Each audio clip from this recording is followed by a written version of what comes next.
Everyone, what is going on? It is Crypto Bobby. Hope you are having a great day, great night, wherever you are watching in from. Hopping in here for a little bit of an impromptu crypto happy hour. I know it's been a little bit of time since I've had the opportunity to kind of sit in, hang out with you guys, and enjoy a crypto happy hour. So here I am, and hoping to take things back up, just making sure everything is set up. What is up, Alex? Hope you're doing well. Hope all is well on everyone's end so far too. What is up, Eric, Liam, Sebastian, Sumo? What's up? What's up? And yeah, just wanted to pop in today. Obviously, there's been a lot that's gone on in the crypto market so far. Kyle, what's up, my man? Looking forward to seeing you and anybody else who's in LA or around Los Angeles. I'll be speaking at the NAC3 conference on Saturday. I believe tickets are still available. So if you would like to come hang out on Saturday, this Saturday, I'll be speaking at the NAC3 conference. So would love to see you there if you are around that area. But hopping into it, so some pretty positive news, I think, across the board in the crypto world over the past couple of days. Obviously, the price has rebounded nicely, hovering just under $9,000 at this point in time, down from kind of that low of that really bottomed out around $7,400 a few days ago as of recently. And there's some interesting positive points that we had spoken about a little bit today on the video, on the podcast. And thank you, Paul. I appreciate that, man. Thanks a lot for that. Very, very kind of you. And as far as things go, one of the big things that I thought was pretty interesting is Google working on its own blockchain-related technology. Now, it doesn't mean that incredibly much. However, I do think it's still a big deal, and I think it's fairly interesting that it took Google this long to get into the game. IBM has been obviously IBM isn't exactly known as, in a lot of respects, the most like cutting-edge, innovative company on the planet anymore. Used to be, but Google is now jumping into the mix with IBM, with Microsoft, and is working on some new blockchain related technology. And if you go down, there's a couple interesting points to it that I tweeted a little bit about this before, but a couple interesting points. I can, if you go on Bloomberg or just Google and blockchain, this will come up for you. And a couple of the interesting points here. So number one, they mentioned specifically that they started playing around with this stuff in 2016, as early as 2016, which is pretty positive. But a couple things that they looked at. So they're actually playing around, or they're starting to look at Hyperledger. So if you're not familiar with Hyperledger, start checking that out. They're starting to utilize Hyperledger because they believe that might be easier to scale, but they're also looking for other technology that might even be able to scale further. So keep that in mind, that the fact that Google has actually gone with Hyperledger on this side of the house. And outside of that, though, there were a couple different things that it talked about. So one of them that was interesting too, if we pop down here, so they talk about these startups that are currently challenging Google in some respects. And they mentioned Brave. I'm a fan of Brave. I'm literally on the Brave browser right now, but I'm a fan of Brave, as a lot of you guys know. So Brave, they mentioned. They also talk about BitClave, helping people to perform searches online, getting rewarded for seeing ads. And then they also talk about pre-search. I haven't really done too much information on pre-search. And the last thing was somebody saying you're going to see an unbelievable amount of R&D, research and development expenditures going into this. Everybody learned from the internet and mobile that you can't afford to wait. So definitely something to keep in mind is large companies like Google, like IBM, are pouring money into this stuff, which is pretty funny and interesting. I don't really know why I said funny. So one thing Ernest said, I saw you on Vice News today at a party for the Overstock founder. Yeah, I saw a commercial for that. I haven't seen the whole episode, or I actually haven't even seen the episode. But yeah, there was, when I went to the North American Bitcoin conference in Miami, there was Overstock, who runs Tzero. If you guys are familiar with Tzero, they have a partnership with Polymath, Securitized tokens, pretty interesting stuff. I'll pull it up here. But so Tzero had an event in Miami, and they actually had Flow Rider perform on top of the bar. It was pretty sick.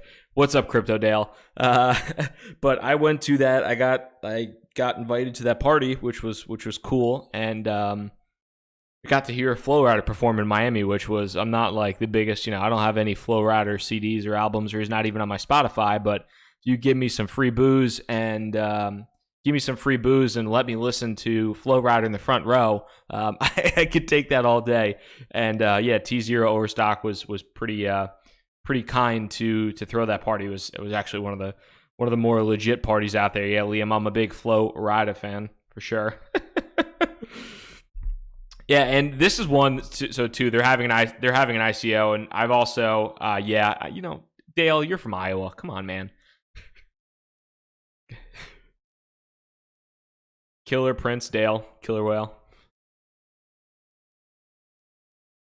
Say hi to Crypto Street Podcast, everyone. Say hello. And so these guys too, I know a lot of people are pretty big on Polymath. Polymath and Tzero are pretty closely intertwined, so it's interesting to see these guys in action and kind of how I'll pull up their overview here. The PDF, blah, blah, blah. Actually, now we're good. I love the thank you for the super chat, Hillary Clinton. I don't know if I could help you out with a new job. You might have all you need.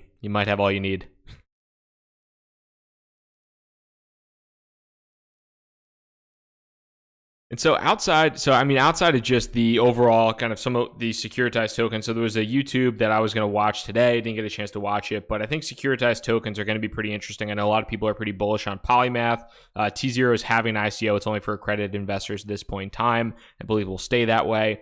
But Tzero will be interesting to watch once it kind of goes live and once we see what happens with Tzero in action.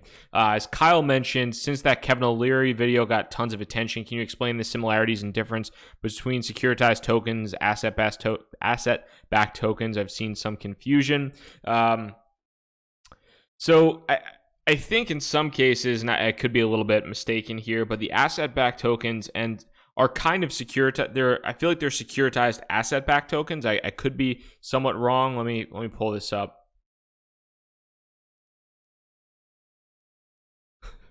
Thank you, Dale. Oh man, what do we got here? I don't know how legit this article is, but yeah. So Kevin O'Leary is launching. If you guys aren't familiar with this, Kevin O'Leary is launching from Shark Tank. Is launching a hotel asset-backed ICO, which basically means that rather than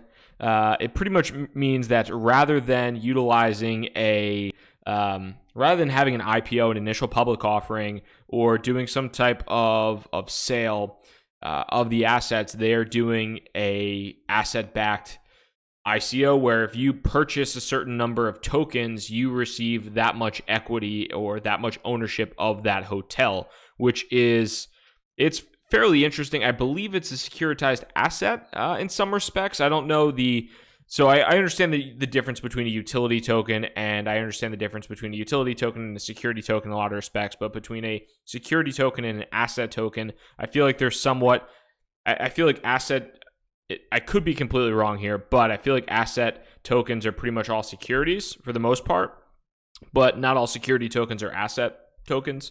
If that was a little bit confusing, it definitely might be, but this is kind of cool because it is showing, I think one of the big things that Kevin O'Leary was talking about with this, and you might have differing opinions on him. I mean, it's Shark Tank. It's freaking Shark Tank. It is what it is. But when you look at this, the one thing that he said, and I don't know if this quote is in here specifically, but he talked about how this really has there he goes. I'm a believer that asset-based coins will replace small cap stocks. And that is one of the things that I think is interesting, because there are a lot of small micro cap stocks that have to pay a lot of money for listing fees, for exchange fees, for a lot of different things when it comes down to being a publicly traded small cap stock. And the efficiencies of doing an ICO-based token offering, whether it's a securitized token or an asset-backed token or even a utility token, the costs of doing that are much lower. So it's something that I think I would keep in mind, and we're going to see this more and more often, where there are asset-backed tokens and I do think the security tokens as well would be pretty sweet to watch. Thank you very much, Dale. I owe you a Casey's Pizza and a case of Busch Light for that. But yeah, if somebody wants to beat Dale, that's fine with me. That's perfectly fine with me. But yes, Dale, I do owe you a case of Busch Light now and a Casey's Pizza as well.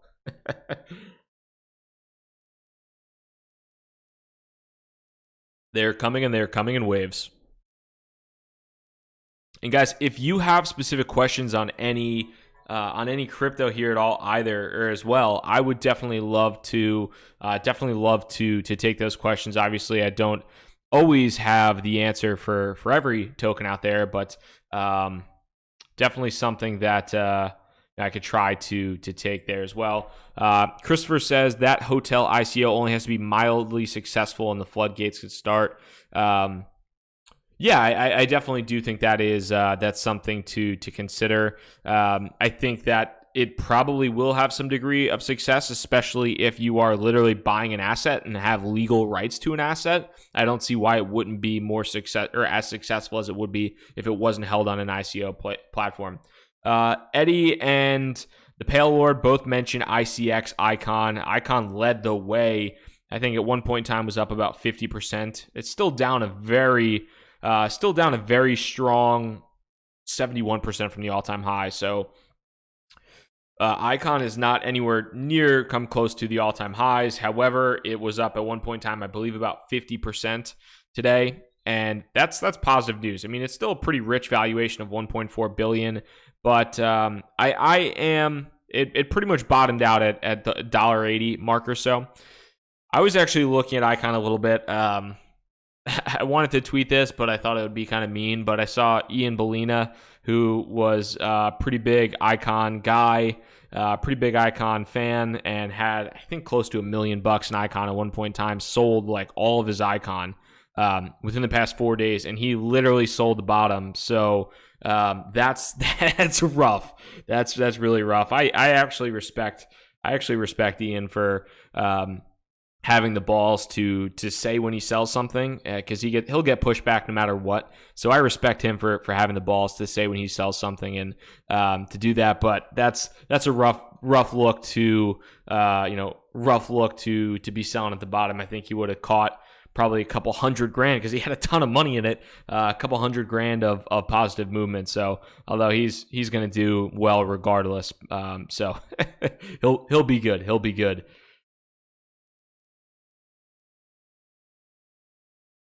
So Olivier, or however I might be pronouncing it, Olivier Van Vecken said Tether printed more money or something. Yeah, Tether printed about 300 mil more Tethies. The Tethers are in the house.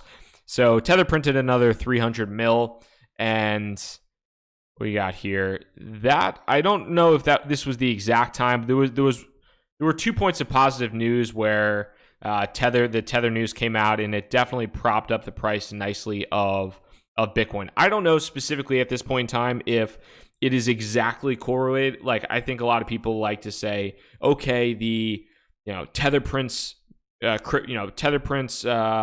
money, and then that automatically inflates the price. I don't know if that's as correlated anymore as it is simply people seeing Tether get printed and then going long and buying into crypto, or buying into Bitcoin and buying into a lot of these other tokens because they just think the price is going to go up now that Tether has been printed. So that's definitely one. Shout out to Crypto Dale for his Lux. Crypto Dale's always been a Lux guy. He's been on that luxury lifestyle for quite some time. So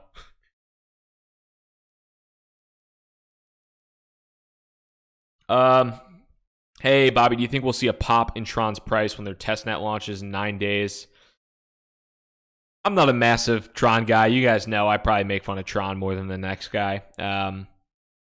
Maybe I'm a little bit mean for doing that, but it kind of is what it is. BitConnect is down 100% from its all-time high. Is that good or bad? But Tron is still down. Granted. I I am not, like I said, I am not a massive Tron fan. It's just not my cup of tea. I still don't think that it should have a $2.4 billion valuation. I still think that's pretty ridiculous in and of itself, but it's down 87% from its all-time high. If you are a fan, if you are confident, go for it, but it could still fall a lot further. And I'm not a fan of Tron. It's not my cup of tea. I'm not going to get into it too much, but that's it. Ben Maskovitz, in all caps, a few days ago, Tonevase discredited you on his show, ripped me apart. That's nice. I haven't heard that. I don't know. That's if he said negative things about me on his show, then that's kind of his prerogative. I had him on my show, and I thought I was pretty kind to him. And, if he wanted to rip me on his show, then if anybody has a link to that, I would love to see it. But outside of that, yeah, who knows?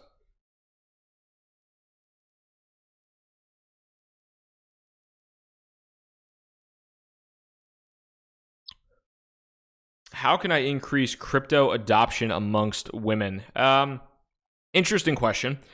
I think, number one, I think we have to increase adoption across the board. Outside of just women, I think there's a lot of room in adoption in general. I do think that there are very intelligent, strong, smart women that are in the space as well. I know when I look at the YouTube analytics that there's 94% dudes on my channel. So it's very, very much, I think, a techie, nerdy, dude bro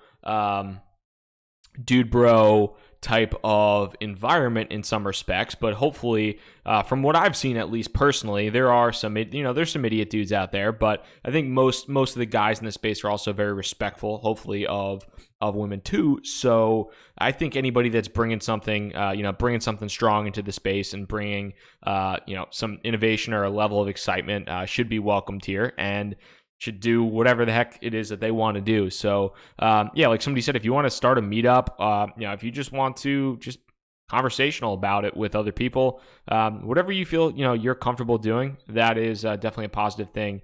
Some of the men here act like women. Does that count? That definitely does count. Definitely does count. I'm taking a look here. So your thoughts on Aeon Coin and Skycoin? I don't know too much about Aeon Coin, to be pretty frank with you. However, and I've seen a lot of questions about Raven Coin, so I need to do a little bit more research on Raven Coin. But I will come back with some of that research as well. Skycoin, however, I did a little bit of research on Skycoin. I wasn't the biggest fan of it. It seems like it's trying to do way too much. Let me see here. Let me see this video. Where is it? There's a... Let's see. Is this... Hold on.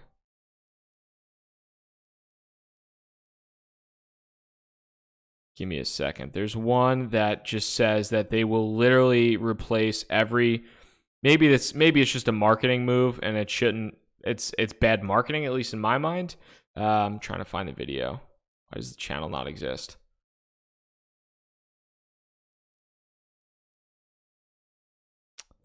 I don't know. There's one video where they literally say they can replace Bitcoin and Ethereum and Litecoin and Cardano and Stellar and Ripple. They basically say they can do everything at once. And I think Skycoin, at least in my point, or at least in my opinion, is trying to do a little bit too much. I've heard that they are making some nice advancements, but they it seems like a little bit maybe scatterbrained in my mind, and that's just being honest. So trying to kind of take all that into consideration. I think that's just my overall opinion there. Somebody mentioned Nucleus Vision Encash. Encash is interesting. I did a little bit of research on Encash. This was one when I was actually flying out to San Francisco for work last week. I checked out Encash, and I've seen a lot of people shilling these guys. They're actually a smaller market cap in some respects, 140 mil, so smaller market cap. They have a fairly impressive team in general. The team seems pretty solid. But the technology itself, I was reading the white paper. I do like a couple different things. So they seem to have when it comes down to, let's see the documents, I like the fact that they have a one pager, a light paper, and a white paper. So they literally have a bunch of different digestible ways to go through like what they're actually doing. So I like that about them. And I don't know why I think this is just Brave. It doesn't pop up. It downloads. But the fact that, so there's a couple different things. The technology behind Nucleus Vision, I think, is interesting. Apparently they're working with a couple different brands. Basically, on a very high level, they have like this beacon system that if you walk into a store, your phone, there'll be a piece of technology. There's something on your phone that will track your movements within the store, and you will essentially receive Encash, or you will receive Encash, and will receive discounts for basically being a retail customer. And that company that you're shopping with, that retail company will essentially be able to provide you certain incentives for being a loyal customer and track a lot of things that you do. So sounds great in theory. The team seemed interesting. The backing seemed interesting. I didn't see a massive need for it to be on blockchain technology, and I also didn't see a huge need for the token. That was my personal opinion. I kind of struggled to see why that was necessary, like why it needs to be decentralized. I really don't think it does. I think this could probably be on a database somewhere, and they could probably just sell licensing, and it doesn't need to be a tokenized solution. But you could say that for probably 90% of the other projects in the space as well right now. So I don't need to necessarily I don't need to pick on Encash in regards to that as well. To their credit, though, I did see, I think it was two Indian guys, they made a video. Chris Kite, what's up, brother? But so to Nucleus Vision's credit, I saw a video on a demo, or I saw a video of a Nucleus Vision demo that 10 minutes long, two Indian guys, appeared to work really well. And if they have a working platform in place for 140 mil, that's a lot more than the majority of 6 or of 9-figure cryptocurrencies out there. So definitely something to take into consideration.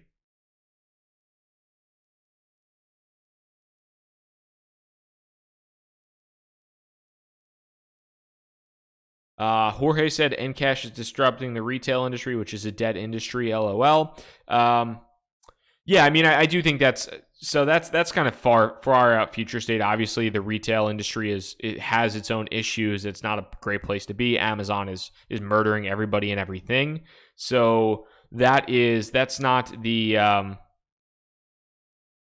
that's something to consider, but I think retail will still be around for a very long time as well. And somebody else saying Encash needs to be on blockchain to keep it fair and fraud-free, easily audited. I don't know. I kind of think that's a marketing pitch, to be pretty honest with you, but that's what everybody says. Everybody says this needs to be on a blockchain because it needs to be decentralized and it needs to be fair and everybody needs to be transparent.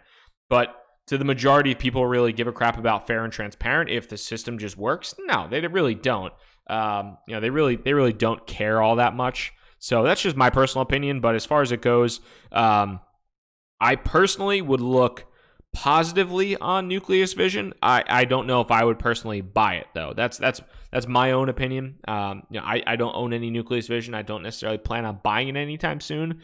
But I don't think there's anything necessarily wrong with the project either.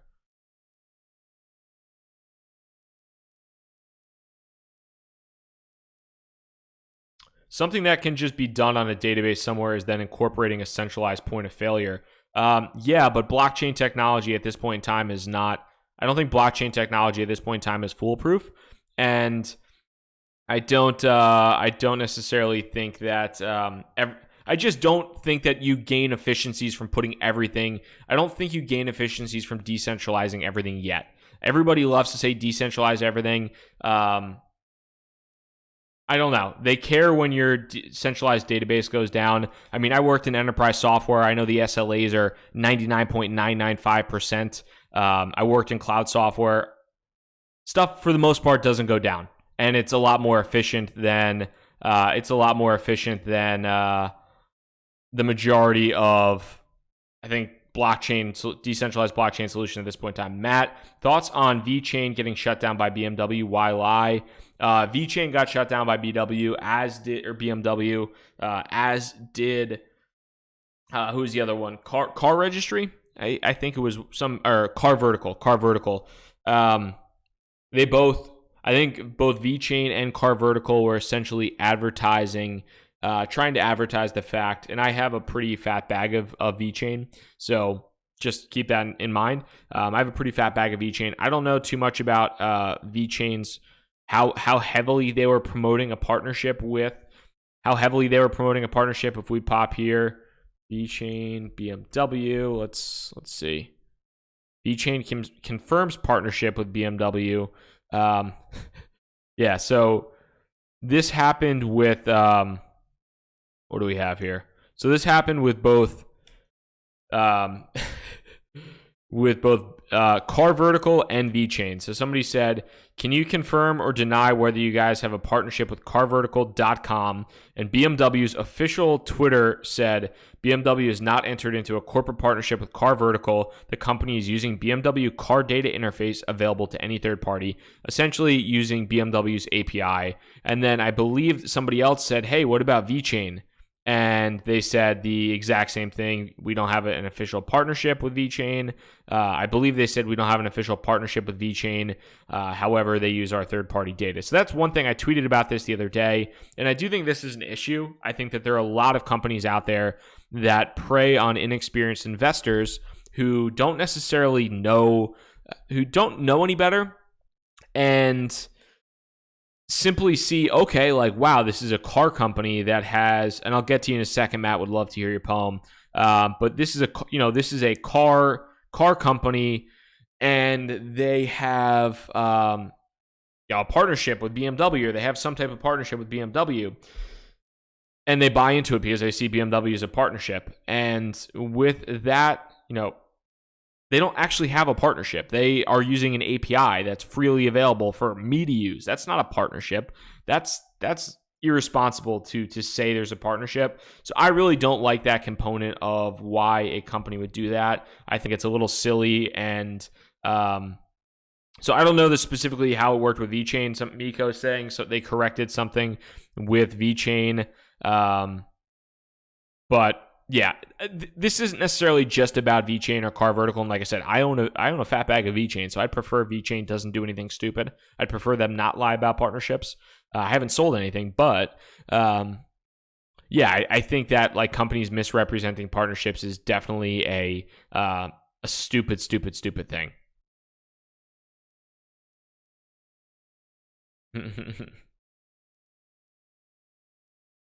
So trying to take as many of these questions as possible. If you do have anything that you absolutely must have answered, throw in that super chat, and I definitely will get to it in that case.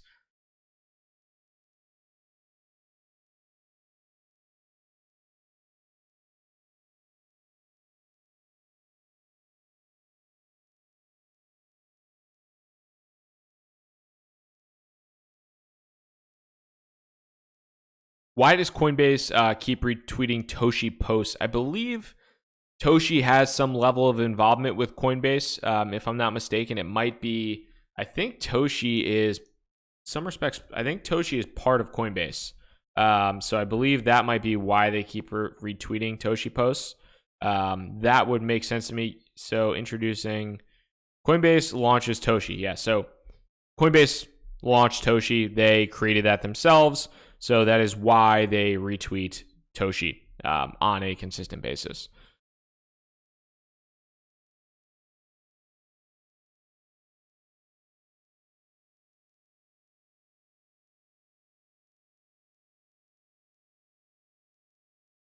Would love to hear your poems, Matt. Love to hear your poems.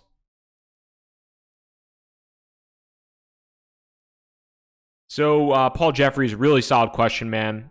Do you think ETH has more downside to come with multiple US-based ICOs delaying releases due to SEC uncertainty, Securities and Exchange Commission uncertainty? I do think that ETH is I do believe that Ethereum is in a worse position than Bitcoin right now. I do think from a regulatory standpoint, Bitcoin is pretty solid. I do think that Bitcoin is pretty solid from a regulatory standpoint, because it's a proof of work cryptocurrency. It really is not a security. I think it's pretty widely regarded as, I do believe that Bitcoin is pretty widely regarded as an asset or property in many respects, and not an unregistered security or a security at all. So I think in that regard, Bitcoin is solid. For Ethereum, and you could even make the argument with Ethereum really being the first ICO, the first initial coin offering, that Ethereum is essentially an unregistered security. You could make that argument if you want to, but I think in many respects that Ethereum is kind of too big to fail right now. And people aren't going, there's the Enterprise Ethereum Alliance. There's a lot of companies that have a lot of government clout behind Ethereum and backing Ethereum. So that's something to take into consideration. But there are a lot of ICOs, and I do think that initial coin offerings in the US are under pressure from regulators. Hopefully there's some level of standardization that goes on, and they don't just murder the entire industry. But you can also see what happened with EOS, where EOS apparently sold off a decent amount of Ethereum, and all these ICOs that collect Ethereum. I think I'm going to try and pull this up right now. Let me see if I get Spencer Noon here. So Spencer Noon tweeted this recently. Let me try and see if I can get that pulling up. So I believe he had a tweet recently. What do we got? A second here.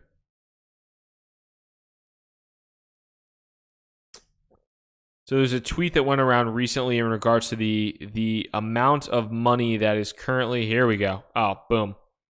So this is from Matt Odell, who I also follow on Twitter, Matt_Odell, ODELL.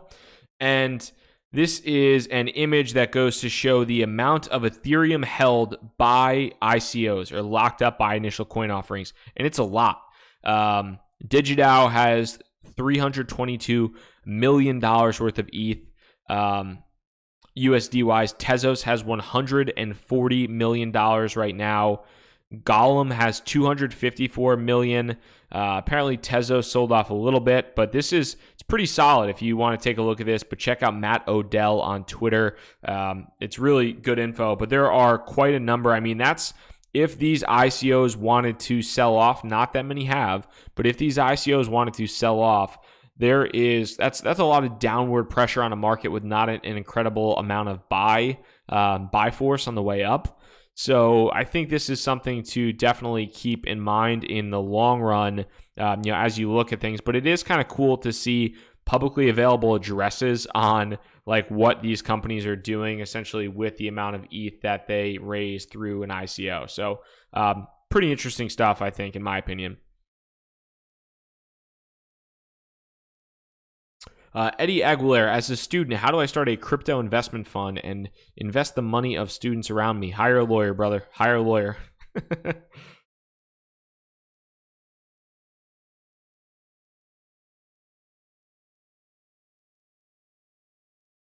Do you plan on updating your portfolio on your website? Yeah, I do. I just need to hop on that. I've just been super busy, but I need to take an hour or two and update that portfolio on the website. So apologies for the lack of update on that recently, but I definitely need to do that.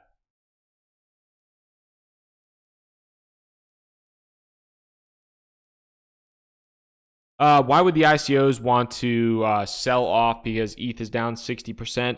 I mean, to be pretty frank, the majority of these ICOs that have raised money when ETH was way lower, probably between $200 or $150 and $400. So just because it's off $1,000, they might have seen the volatility, maybe be thinking otherwise. Maybe they're getting pressure from investors. Who knows? But it is something to think about as you look at the majority of these initial coin offerings. And just, I think, generally speaking, from Ethereum standpoint, when you think, hey, if one of these companies decides to liquidate their ETH, what would that do to the price?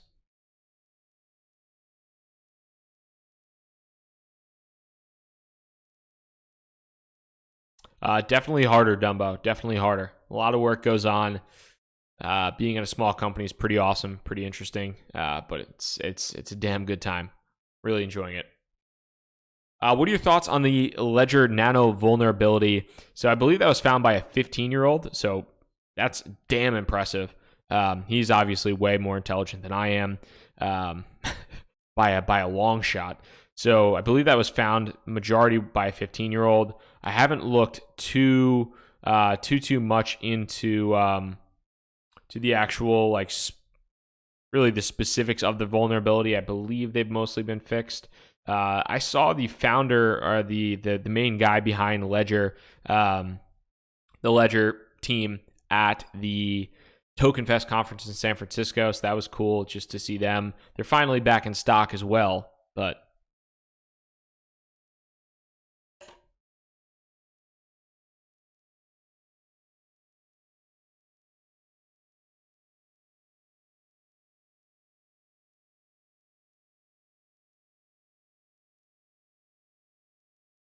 what's the next? Which quarterback do you want the Jets to draft? I could roll with Josh Rosen or Baker Mayfield. I'll take either of them. Don't draft Josh Allen. Please don't draft Josh Allen. Please don't. Aside from investments, does crypto have practical uses that the USD can't do? There are definitely plenty of very practical uses that the US dollar can't do, especially when it comes to a lot of the things that the platforms are trying to build into it. That's definitely the case. So I mean, there's decentralized computing, there is storage, there is a variety of things that cryptocurrency. I don't think you can just draftjoshallen.com for sure. Draftjoshallen.com. I don't think that you can absolutely 100% say that. Let's see here. I don't think that you can absolutely say that crypto is just cryptocurrencies. It's a lot more than that. There's a lot more that goes on to into the world of crypto outside of really just kind of the general transaction of money or investments or store of value. If any stoolies out there, it's a beautiful website. Shout out to Pardon My Take. Care to come on the podcast and discuss Pardon My Take? Anytime. Jets fans are the Tron bag holders of the NFL. Matt B, you take that back, and you take that back right now. Otherwise, I will boot you from this YouTube so fast you don't know what'll hit you. Peter Sven, I have not gotten a chance to go through the Nano roadmap yet. We can pop over and take a look at that. Maybe Kyle has some good information on that, but I have not gotten a chance to go through the new Nano roadblock. What do we see here?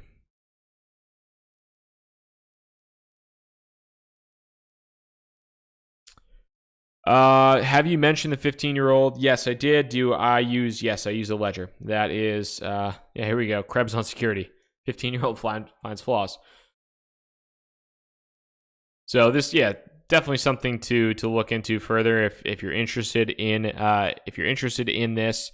But 15-year-old researcher found a serious flaw in the Ledger Nano S. Kind of a lot to take into this. I would definitely recommend checking out this article, Krebs on Security. I will post it here. What's worse, the Jets or BitConnect? Shut up, Chris. The Jets are way better than BitConnect. You shut your mouth. So let's see if we can find the new roadmap. Pop over here. Read the latest developments. Yep.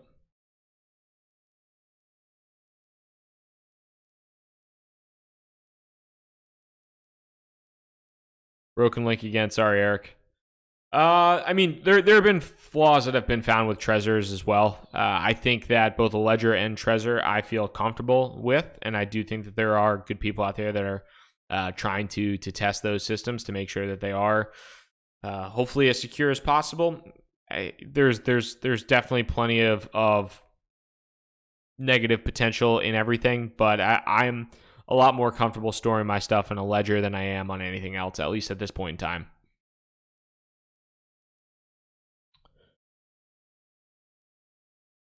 Paul Jeffries, any thoughts on the incongruence between Google banning crypto ads and also announcing that it is working on blockchain? I personally don't care. I think I've gotten a lot of tweets about this, like, oh, super funny that Google bans Google bans crypto ads and now is in blockchain.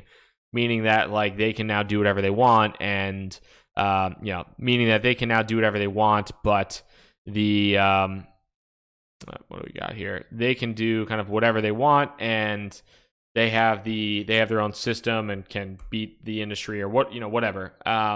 Personally, I don't think it's that big of a deal. I really do think that like the only person that Google banning YouTube ads really hurts is James Altucher. Like James Altucher, and it would have formerly been the BitConnect guys. Like, great. Now I don't have to hear, oh, this is my Bitcoin wallet. I'm Craig Grant. I'm going to jail. Like, you don't have to hear that anymore. I don't have to hear about James Altucher saying, hey, there's $200 billion worth of cryptocurrency and there's $60 trillion worth of demand for money. I'm fine with Google banning. Google has banned ads. Facebook has banned the ads. Snapchat has banned the ads. I'm pretty sure that MySpace, Friendster, Ask Jeeves, they'll probably ban crypto ads as well. So who knows?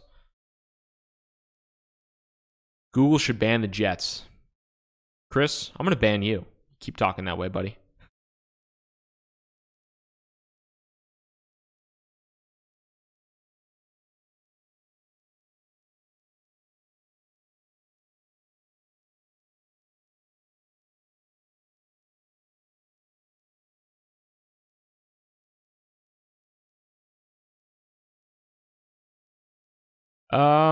Patriots all day, yeah. Tell me something I don't know, bro. Dark question. Thoughts? I know, but is the child pornography on the Bitcoin blockchain something to worry about? Just negative news hype? I haven't looked into it too much yet. I guess it's how the data is encoded. This was, I thought, an interesting discussion when you were talking about, like, I don't necessarily know if it's as applicable to Bitcoin as it might be to like a substratum or to a Skycoin, because like Skycoin is literally like a new internet. Substratum is like a new internet. So like, I don't know exactly how that data is encrypted within Bitcoin. Obviously, that's not great. I don't think there's anybody that wants to be involved with that. I personally don't want to be involved with that. There were some conversations going around about all types of crazy stuff. So yeah, I don't know, but I mean, I think it's a tough question to figure out, and I think there's a lot of technicals behind it, but I'm not super yeah. I don't necessarily know how to answer that one. I don't know at this point in time, so it might be more negative news hype than it is anything else. But I feel like it kind of affects Substratum and something like Skycoin, something that's trying to be the decentralized internet more than it would be something else.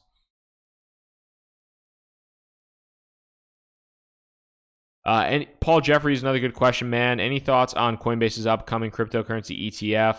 Will it be good? Well, it's not necessarily an ETF. It's an index fund, and it's not an ETF in the sense where an ETF is an exchange traded fund where you can go on Scottrade, you can go on E-Trade, you can go on Robinhood probably, and you could buy shares in that ETF. The index fund is different because the index fund, I believe, is just traded on Coinbase's website. So you can't go onto the New York stock, you can't use an E-Trade or a Scottrade or somewhere else to buy. You can't use that information or you can't use those services to buy a Coinbase ETF. There have been a lot of the Winklevoss twins tried to apply for an ETF. A number of other Wall Street firms have tried to apply for Bitcoin and cryptocurrency ETFs. They've gotten shut down every single time. This is simply an index fund, meaning that I believe it's 60% Bitcoin, like 20% Ethereum, like 5%, like 5 or 10, like I think it's like 65% Bitcoin, 15% Ethereum, 5% Litecoin, 5% Litecoin Cash. Really not that big of a deal, to be pretty frank, because you could purchase all of that via GDAX or via Coinbase already. I guess the big thing is you're just buying the fund behind Coinbase. So I'm sure there's some different things in terms of kind of averaging your way into a position or something like that maybe are more beneficial. But I think Coinbase is charging a pretty fat fee for it as well. So I don't think it's that big of a deal, especially if it's only just traded on their website.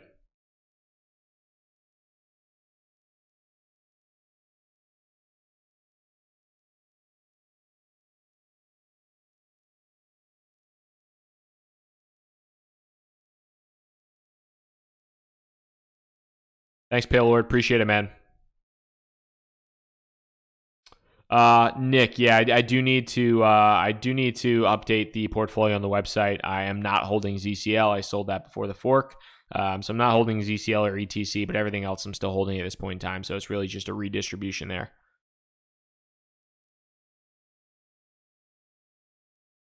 Olivier, where do you see the market in 1 year? Good question. I personally, I've kind of made the prediction before that I do believe we'll hit $1 trillion market cap in the cryptocurrency marketplace in 2018. And I still feel like that prediction will come true. I do think that we will see a $1 trillion market cap at some point in the year of 2018. It's a big step up. It's almost a 4x. It's a 3.5x up from where we are at this point in time. So that's definitely a big move. But I do feel pretty confident in that.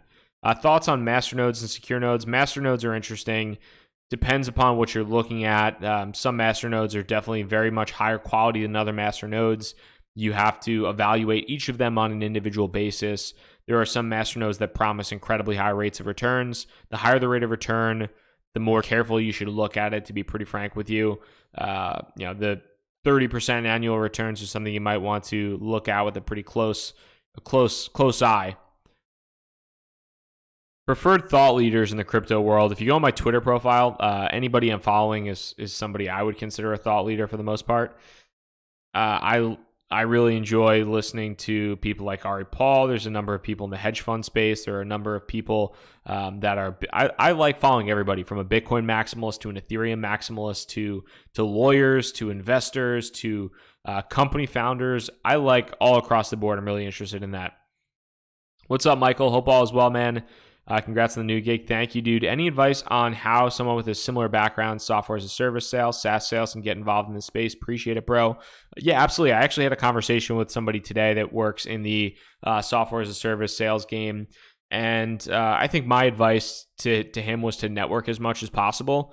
Depending, if you are interested in working in the cryptocurrency space at all, if you have any level of interest in that whatsoever, I think it's not always easy to get started in this industry unless you're a developer and you have some level of skills that really translates over exactly perfectly to a role that is presently existent in the blockchain space.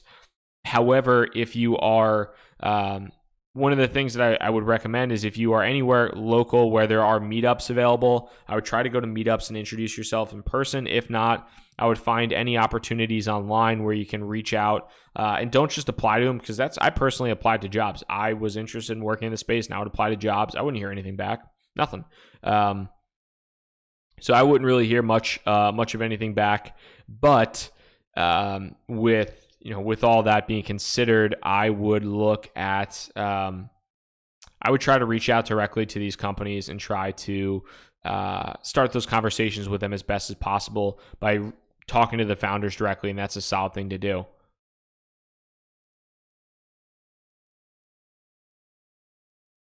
How will it be $1 trillion market? Who will invest? I do think that there is a massive amount of money sitting on the sidelines. Personally, institutional investors, not as much retail investors. I do think that there were retail investors that did have some level of interest, but I don't necessarily think that I don't think retail investors are going to drive the market forward as much as large scale institutional investors will in the future. And there are very minimal institutional investors in the space right now, but I know very specifically of conversations that happen on a daily basis with large scale financial institutions that are ready and interested and eager to start investing in this space. Not all their money, but by no means all of their money, but they are also interested in just getting it's on a risk-adjusted basis. It makes sense to have a small allocation of your portfolio in Bitcoin and cryptocurrency and some other components of it as well. Max Tower, public meetups are hard for us introverts. You got to break out of your shell as much as possible. I'm fairly introverted when it comes down to a lot of this other stuff as well. So you got to try and break out of your shell as much as possible. I mean, if you really want a job in the space, you got to do what you got to do to make it happen, man. I would just get uncomfortable and go for it. how screwed is Ripple if they lose the lawsuit in New York? And do you think that might take the price back down to 30 cents or so?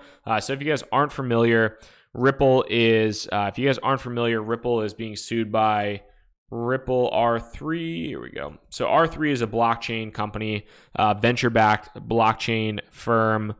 What's it called? So IBS Intelligence here. So basically, there was a San Francisco court. Ripple was trying to get their lawsuit moved to San Francisco, I believe. This has been going on since September of 2017. But apparently, Ripple provided a company, R3, with an option to buy 5 billion XRP coins. And this was back when XRP was less than 1 cent. So R3 is suing Ripple. R3 is currently suing Ripple under the assumption that they had the right to buy 5 billion XRP from Ripple at less than a cent. And Ripple is saying that never happened, and they violated the terms of their agreement. And obviously, with the price of Ripple right now, where is Ripple at?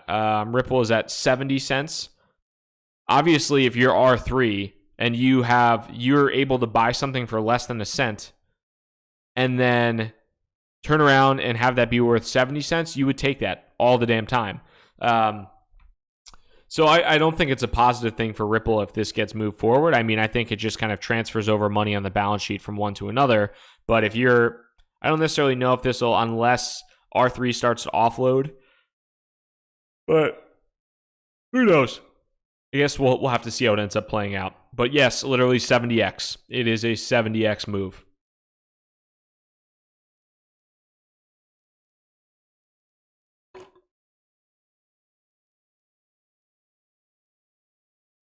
I'll check you out, Jake. Sorry, man. Thoughts on Neo and ETH? I will update the portfolio on the website. Give me a few days for that, guys. We'll definitely get that done by this weekend. But thoughts on Neo and ETH? I'm less bullish on Neo and ETH right now than I am on platforms, or than I am on Bitcoin and Monero. I think until some of the regulatory stuff gets sorted out, maybe that Ethereum itself is a little bit scary to me. I don't have a massive. I've been using. I don't know. I do think that I want to be a little bit more heavily weighted in Bitcoin than I do in Ethereum, just because I think that some of the stuff with the ICOs that's gone on, some of the rumored regulation affects Ethereum significantly more than it affects something like Bitcoin. It doesn't really affect Bitcoin at all.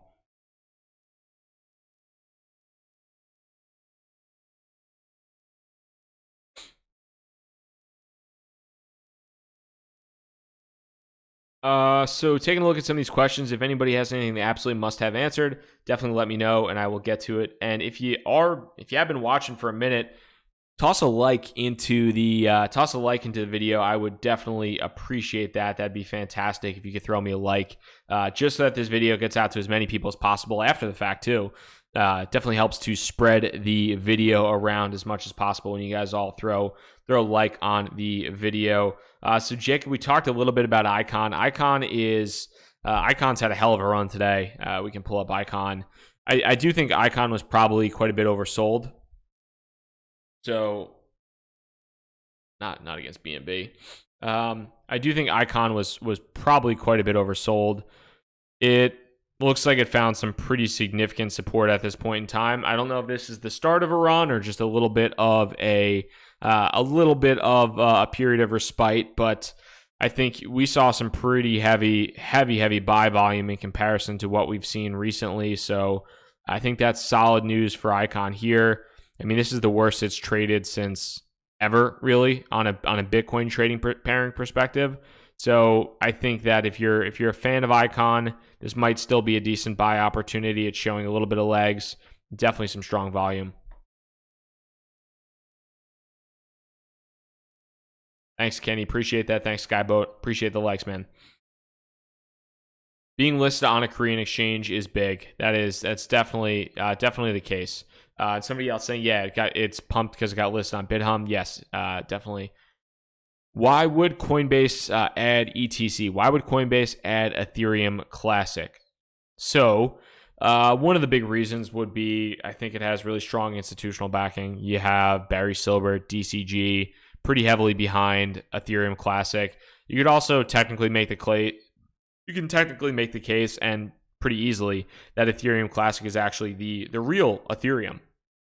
So if Ethereum Classic is the real Ethereum, then it's not that big of a deal for ETH to or for ETC to get added to Coinbase, because it's already a comparable token is already on the platform, and the regulation, it should be fine and all that good stuff. So I think that the fact that Ethereum is already on Coinbase, that ETC could easily be on it as well. If you look at Bitcoin Cash, it's kind of a similar scenario in some respects. I don't necessarily know if I think there's a lot of interest by some people, but I don't know if there's the developer interest on ETC isn't necessarily there for me. So that's something that goes against it.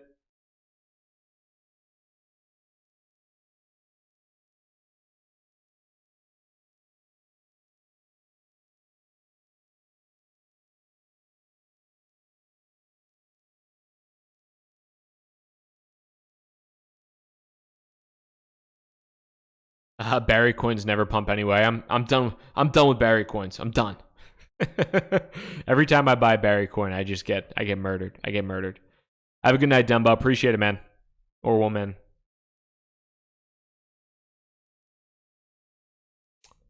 I think the market is continuing down, Bobby. That could be the case, Anton. That definitely could be the case. I do think that we're going to need to prove, the market does really need to prove itself, and we haven't seen the level of volume that I think a lot of people would like, and we really haven't broken through. I think we need to break through 10K, and we need to sit above that for quite some time. But I for the most part, I don't see anything fundamentally bad moving forward, and I do feel pretty confident. So I've been riding through these waves, and I've been pretty happy with it as well.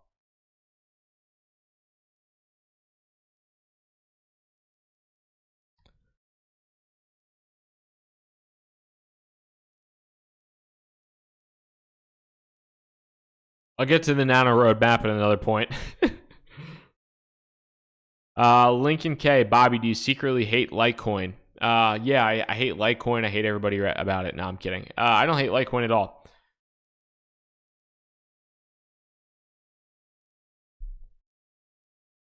I do not hold LTC personally. I don't hold Litecoin. For me, I think it's a little bit redundant in comparison to, let's see here. I think just in my mind, it's a little bit maybe redundant in comparison to holding Bitcoin for me. Although since December, it's made one heck of a run against Bitcoin, but definitely lost steam.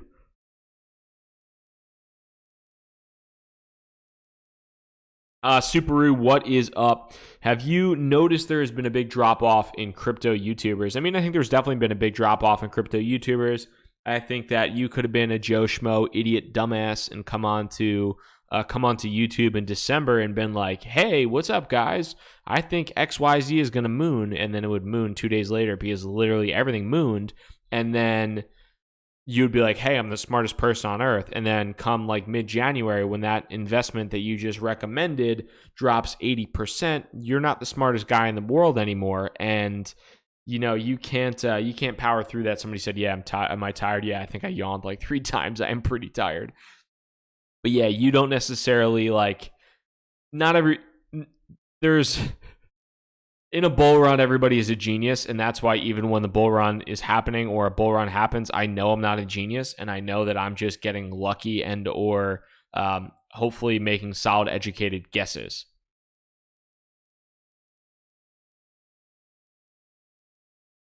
So, interesting comment there, Shamim. Will Facebook's privacy policies be a catalyst for blockchain? I don't necessarily know. I think if anything, it goes to show the level that people provide information to a centralized service and then not have any idea of what they're actually providing. A lot of people are up in arms and being like, how could Facebook do this to us? How could Facebook do this to us? Facebook, I can't believe they would do this. It's you literally gave them all of your information. You actually gave Facebook all of your information, and then you're mad when like they took your information and made profit with that. Like Facebook is a for-profit company. They're going to take everything that they that you provide to them, and they're basically going to squeeze that out for every last drip of revenue, and they're going to try to make money with that. And will this be the cat? I think, it's an interesting point because you can talk a lot about decentralization and how like there might be a decentralized service that won't be able to monetize this or that. And, that's great. But I also think the average person doesn't know anything about decentralization, doesn't really care. They just want to go on Facebook and see the girl from their classroom, or they want to see their, ex-boyfriend, or they want to see whoever on Facebook. And that's why they're all there, because everybody's there, and they don't really care if Facebook is selling their data to, XYZ organization or whatever it might be. So I think it's interesting, but I also think it goes to show that the majority of people literally don't care. But maybe it will convince them to care. Maybe that's the big thing, Shamim. Maybe that is the thing to take into consideration. Maybe this is the catalyst for people understanding that providing your data to a centralized service like Facebook is maybe not the best thing. But we're also, we're watching this on YouTube. Like Google's probably monetizing you somehow because you're watching this. Google's monetizing me somehow because you're watching this. So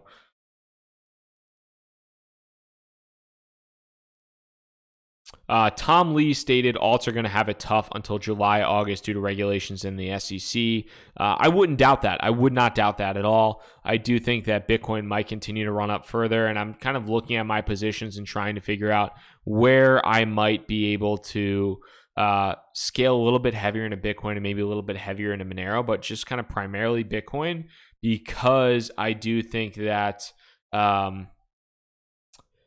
I do think that there is some regulatory uncertainty. I do also think that exchange delistings are coming down the pipeline as well. I know that there are large scale exchanges that have will start delisting tokens that you may or may not hold. So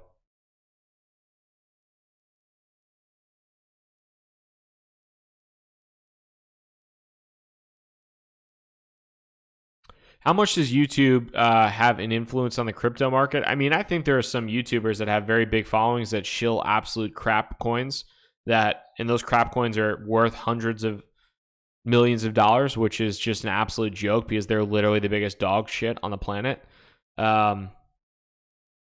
Like there are some really bad cryptocurrencies out there that YouTubers shill, and that's like embarrassing in a lot of respects. So I would just say everything you hear, whether it's from me, if it's from anybody else, always do your own research. And I'm not just saying that. Like a lot of people say, do your own research, and then they're like, hey, buy this cryptocurrency because they say it. Oh, but do your own research. Like I actually mean that. Like do your own research and verify everything I say, because sometimes I say things that are wrong. Sometimes I say things that are just outright stupid. But you need to just always make sure that you're covering your bases, because a lot of these guys are pumping crap, and it's the case. It's the truth. So there are guys with massive followings that are there are whole like people that thought titanium bar was a good cryptocurrency. Like, are you out of your mind? Like, are you nuts? They got hacked. They got hacked for all their treasury accounts, and then they also got all their social media hacked. There were multiple YouTubers shilling titanium. That thing was the biggest dog crap of all time. So, like that, I see people shilling credits now. Like, credits is going to have 11 bajillion transactions per second. You might have money in credits. You might think I'm a big jerk, but yeah, that is. You just have to watch out. You have to do your own research. Read the white papers of some of these companies. Like, if somebody shills something to you, please read the white paper every single time. Every single time. Because sometimes you'll read a white paper and you'll be like, well, this is the dumbest thing I've ever laid eyes on, and I need to stay away from it.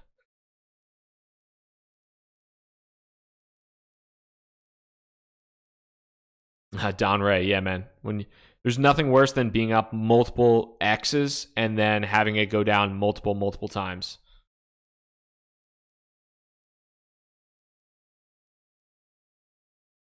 Yeah, and one thing too. So Garrett mentions credit source code is D- at best. So I'm not an engineer. I'm not a developer. I have a little bit of an IT background, but I'm definitely like I can't analyze a code base and see if it's legit. But if you have any resources that can dive into code and find like look at the GitHub or look at anything else and see if there is anything, see if there's anything wrong with the code or if the code's crap, I would highly recommend you go ahead and do that.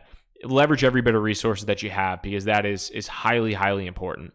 Subaru mentioned the cryptocurrency industry needs to be cleaned up, pitfalls of decentralization. There are definitely some interesting projects out there that are working on decentralization or working on cleaning up the industry, whether it's token curated registries, whether it's like decentralized, it's like a decentralized not necessarily a decentralized website, but like a crowdsourced ICO or crypto rating tool that can't be gamed or doesn't necessarily have an incentive to be gained. There's a lot of different things like that.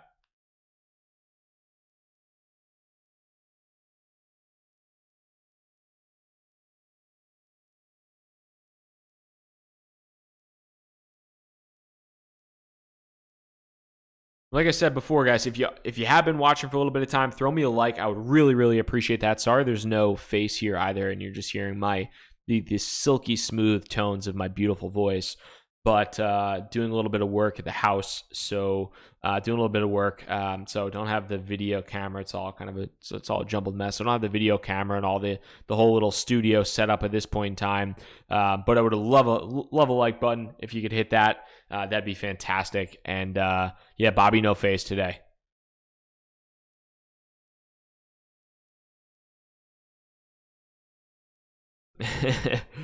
Silky smooth like Barry White, man. Barry Manilow, Barry White, a little Frank Sinatra, maybe. I don't know. Whatever you might want to go with. AK, I'm washing my hair. My hair looks great right now, bro. Talk about Dragon Chain sometime. If you guys follow Crypto Bully is the CEO of the Dragon Chain fan club. I don't have any Dragon Chain. I also know Dragon Chain got rocked. It went up a ridiculous amount and has fallen down a ridiculous amount. Might be a decent time to evaluate that. I think there's a couple people on Twitter that have been kind of beating the horn on Dragon Chain recently, so might be time to check that one out. King Trap, real estate. I'm not a big real estate blockchain guy. I'm not a big real estate token guy. It's just not my cup of tea at this point in time.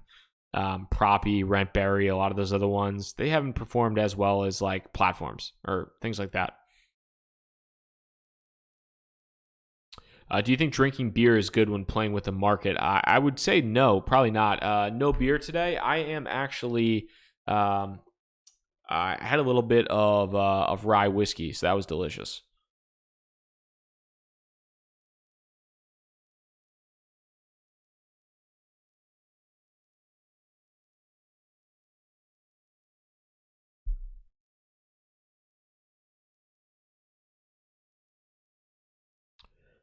At this point, guys, I am got another day of work tomorrow. Want to get everything moving forward on that. Got to get prepped up for that. To any of you guys asking, yeah, I am working full time at AirSwap now. I started last Monday, so have been working full time at AirSwap. It's been pretty damn awesome. Working full time in the cryptocurrency blockchain space is incredibly cool. I'll say that. If you have any aspirations for that, like if you really truly no BS, like actually like this stuff quite a bit, I would make an effort to get into this space. It is the fact that you can go into the office and talk about this stuff all day long is really fun. So I think that like just having the opportunity to go in and talk about cryptocurrency from 8 in the morning to 7 o'clock at night or 6 o'clock at night or whatever it might be, it's an absolute blast for me. But I need to get my sleep and have a just to get things rolling. So I will definitely be back tomorrow with a video. Appreciate everybody's time. Thank you so much. Sorry for the lack of content the past couple days, but I'm definitely back on the game, hopping into it. Take it easy, guys. Peace.